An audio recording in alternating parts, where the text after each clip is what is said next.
Hi. I think some of the things that we as leaders struggle with the most is how to motivate your people, especially during trying times, long weekends. Fundamentally, I think it's easy when you have something in front of you like a flight test program. Everyone can see the mark on the wall. They know the flight test event is huge.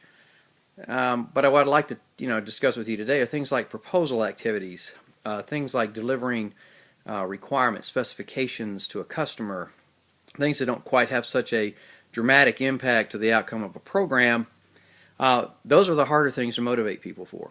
But I'll tell you, there's about three things that I typically try to do. One, share the vision. Make sure people understand why you think it's important, why it's important to the program, and why it's important to the customer outside the program. A lot of times we just want to say things to folks like, hey, I got to get these documents out by the end of the week, or we've got a big milestone next month with a delivery to the customer. Got to have that this weekend. I need you in here. And that's all we say.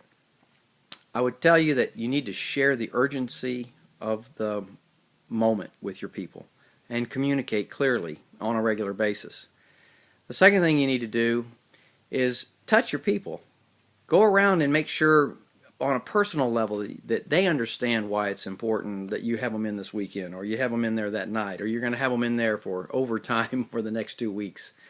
And you may not be able to fix everything, but if you just listen to folks that have small families, hey, I'm not going to have time with my kids this week, touch base, acknowledge it.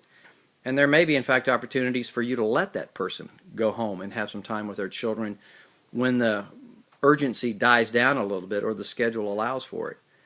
I know on this proposal effort with GMD, one of our senior individuals, also as a consultant, his big deal was working on his cabin. And it was important to him to know that I knew and that the leadership knew that he was sacrificing time to get his cabin finished up in his years of retirement.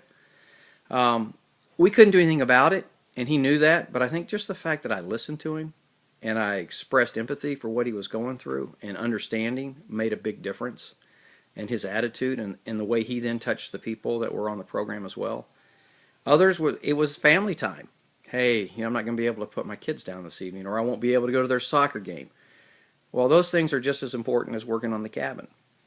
For other folks, it might just be time with their wife. It might just be time doing things they love outside, golf, sports activities, exercising. I think as leaders, to make your team move through moments like that, you have to be in touch with the people that are around you. And it takes effort. It takes a personal reach out, a question. How you doing? What's up? I know. What does this mess up for you this weekend? Or how does this impact you tonight? You can't always fix those things, but if you listen and you support and you show some empathy and concern, I guarantee you those folks will move through that trial and tribulation a lot easier than if you just say, hey, I got to get this done next week. So those are kind of some of my thoughts on what it takes to move a team through trying times.